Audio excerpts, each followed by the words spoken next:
Praise the lord. అందరికీ వందనాలు.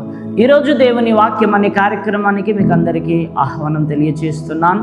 నేటి దిన మూల వాక్యముగా ఎజ్రా గ్రంథము 7వ అధ్యాయము 6వ వచనాన్ని చదువుకుందాం.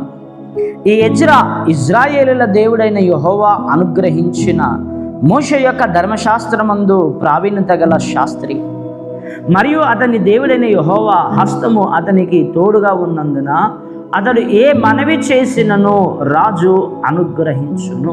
చూడండి ప్రియులారా, ఇక్కడ చదివినటువంటి లేఖన భాగంలో మనం గమనిస్తే ఓ చక్కటి విషయాన్ని లేఖనాల్లో మనం చూస్తున్నాం.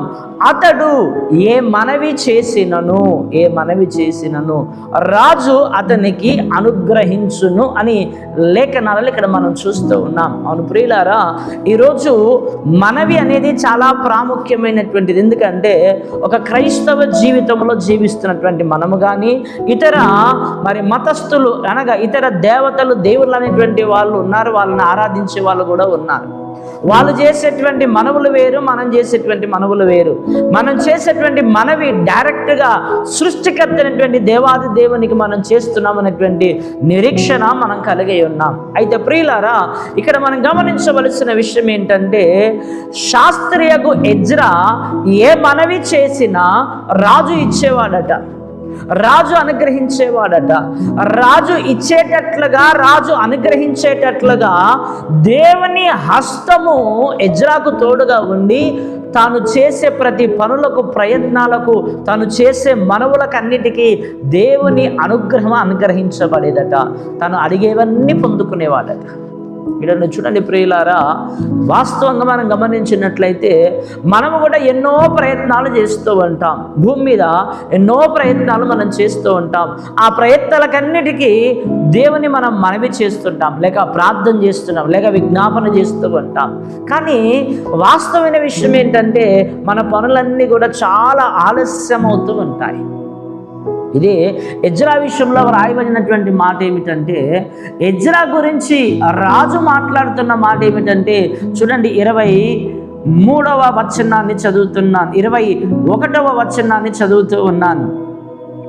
మరియు రాజైన అర్తహషస్త అను నేనే నది అవతలనున్న ఖజానాదారులైన మీకు ఇచ్చు ఆజ్ఞ ఏదనగా, ఆకాశమందలి దేవుని ధర్మశాస్త్రములో శాస్త్రియు యాజకుడైన ఎజ్రా మిమ్మును ఏదైనా అడిగిన ఎడల ఆలస్యము కాకుండా మీరు దాన్ని చేయవలెను. ఆలస్యము కాకుండా ఎవరైనా వచ్చి అడిగినప్పుడు ఆలస్యం అవుతూ ఉంటాయి. చూడండి ప్రియులారా, గవర్నమెంట్ పనులు ఉన్నాయి. గవర్నమెంట్ పనులలో 100 పనులు ఉంటాయి. ఆ పనుల కొరకు మనం వెళ్తూ ఉంటే జరిగేటువంటి సంఘటన ఏంటంటే, ఒక సామెత ఉంది, చెప్పులు అరిగిపోవాలనే సామెత ఉంది. గవర్నమెంట్ ఆఫీసుల చుట్టూ తిరిగి చెప్పులు అరిగిపోవాలి, అయినా పనులు కావాలి. కోట్ల చుట్టూ తిరిగి చెప్పులు అరిగిపోవాలి, కానీ పనులు కావాలి.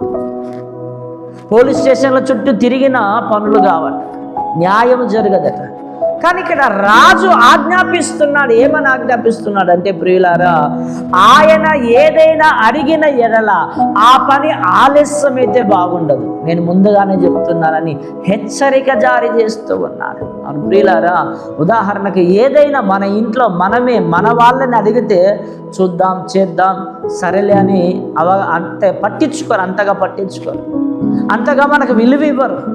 కానీ ఇక్కడ ఎజ్రాకు రాజు ఎదుట ఉన్న విలువ చూడండి ఎలా ఉన్నదో.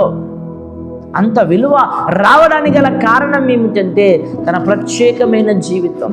చూడండి ప్రియులారా, ఆ ప్రత్యేకమైన దేవుని నమ్మినటువంటి తన భక్తి జీవితంలో వ్యత్యాసం కనపరుస్తూ జీవిస్తూ ఉన్నాడు. అందుకంటే ప్రాముఖ్యంగా దేవుని హస్తం తనకు తోడుగా ఉన్నదని వాక్యంలో మనం చూస్తున్నాం. ఆ దేవుని కరుణాగల హస్తము తనకు తోడుగా ఉండినా ఏ పనులు చేసినా, ఏ మనవి చేసినా, ఏ ప్రయత్నాలు చేసినా అన్ని సఫలమవుతున్నాయట. కొంతమంది పింఛన్ కావాలని తిరుగుతూ ఉంటారు, కొంతమంది పింఛన్ రావట్లేదని తిరుగుతుంటారు, కొంతమంది సర్టిఫికెట్ల కోసం తిరుగుతూ ఉంటారు, కొంతమంది న్యాయం కోసం తిరుగుతూ ఉంటారు, రకరకాల ప్రయత్నాలు చేస్తూ ఉంటారు. నేటి ఉదయకాల సమయమందు నీ ఉద్యోగంలో సఫలం పొందలేకపోతున్నావా? నీ వ్యాపారంలో విజయం పొందలేకపోతున్నావా? నువ్వు చేసే చేతి పనులు ఏవైనా కానీ సఫలం పొందలేకపోతున్నావా? నువ్వు చేసే ప్రయత్నాలు ఏవి సఫలం కాలేకపోతున్నాయా? అయితే వాక్యం సెలవిస్తున్నది, కీర్తనల గ్రంథము 1వ అధ్యాయము 3వ వచనములో చక్కటి విషయాన్ని ఇక్కడ మనం లేఖనాల్లో చూస్తాం. చూడండి, 1వ అధ్యాయం 3వ వచనం. అతడు నీటి కాలువల యోర నాటబడినదై ఆకువాడక తన కాలమందు ఫలమిచ్చు చెట్టు వలె నుండును. అతడు చేయనదంతయు సఫలమగును. అతడు చేయనదంతయు, నువ్వు ఏది చేస్తున్నావో, ఏ పనులు చేస్తున్నావు, ఏ కార్యాలు చేస్తున్నావు, ఏవి తలపెడుతున్నావో, దేనికోసం ప్రయాణాలు చేస్తున్నావో దాంట్లో ఓటమి పాలవుతున్నావా? అపజయాల పాలవుతున్నావా? ఏ పనులు జరగట్లేదా? దీని వాక్యం సెలవిస్తుంది, నువ్వు దిగులు పడకు, నీ కార్యం సఫలమవుతుంది. ఎప్పుడంటే నీవు నాటబడిన వాడివై ఉండాలి. దేవుని సన్నిధిలో కట్టబడిన వాడవై, దేవుని సన్నిధిలో నాటబడిన వాడవై ఉన్నప్పుడు నువ్వు రాజుల ఎదుటికి వెళ్ళినా, అధికారుల ఎదుటికి వెళ్ళినా, ఏ మనుషుల దగ్గరికి వెళ్ళినా, నువ్వు ఎక్కడికి వెళ్ళినా అక్కడ నీ పనులు ఏవి ఆలస్యము కావు అని వాక్యం సెలవిస్తుంది. చూడండి ప్రియులారా, పరిశుద్ధ గ్రంథంలో మనం గమనిస్తే మరణ శాసనం బయలుదేరింది.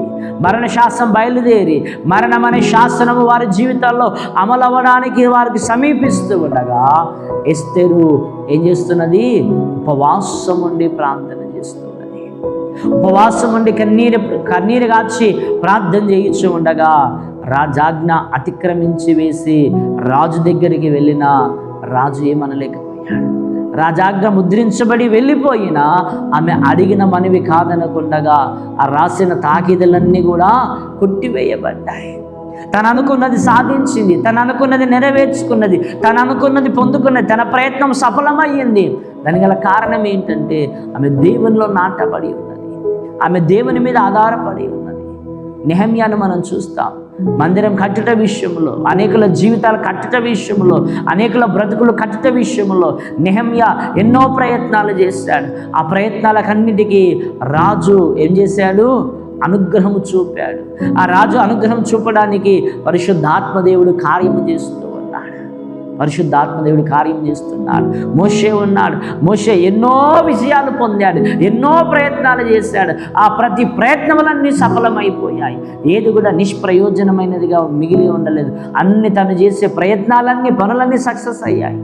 దాని గల కారణం ఏంటంటే అతడు దేవుల్లో నాటబడ్డాడు, దేవుల్లో నిలబడ్డాడు, దేవుల్లో కట్టబడ్డాడు, దేవుల్లో స్థిరమైన పునాది అతడు వేసుకున్నాడని వాక్యం సెలవిస్తుంది.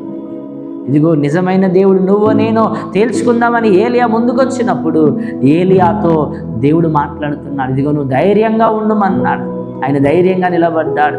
అప్పుడు ఆకాశముల నుంచి అగ్ని దిగి వచ్చి ఆ బలిపీఠము దహించి వేసి ఏలియాకు గొప్ప విజయాన్ని ఇచ్చింది. దానికి గల కారణం ఏమిటంటే ప్రియులారా, ఏలియా దేవుల్లో చక్కగా నిలబడ్డాడు. ఏలియా దేవుల్లో నాటబడిన వాడై ఉన్నాడు.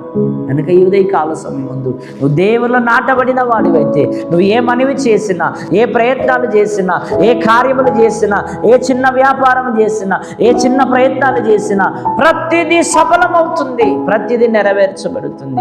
నువ్వు చేసే పనులు, నువ్వు చేసే ప్రయత్నాలు, నువ్వు చేసే ఆలోచనలు, నువ్వు చేసే ఉద్దేశాలు, నువ్వు చేసే ప్రతి కార్యములన్నీ సఫలమై అద్భుతము జరిగి అనేకులకు ఆశీర్వాదకరంగా ఉండాలి అని అంటే, అనేకులకు మేలుకరంగా ఉండాలని అంటే నేను వాక్యం సెలవిస్తుంది, ఆయన సన్నిధిలో నాటబడు, ఆయన సన్నిధిలో కట్టబడు, అనేకులకు దీవెనకరంగా ఆశీర్వాదకరంగా ఉంటావు. అంటే కృపాతిరేక దేవుడు మనకిచ్చునుగాక. పరిశుద్ధులని వందనాలు, స్తోత్రాలు. ఈ మాటలు నాలో మాలో అందరిలో ఫలింపచేయమని యేసు నామమున అడుగుతున్నాను తండ్రి.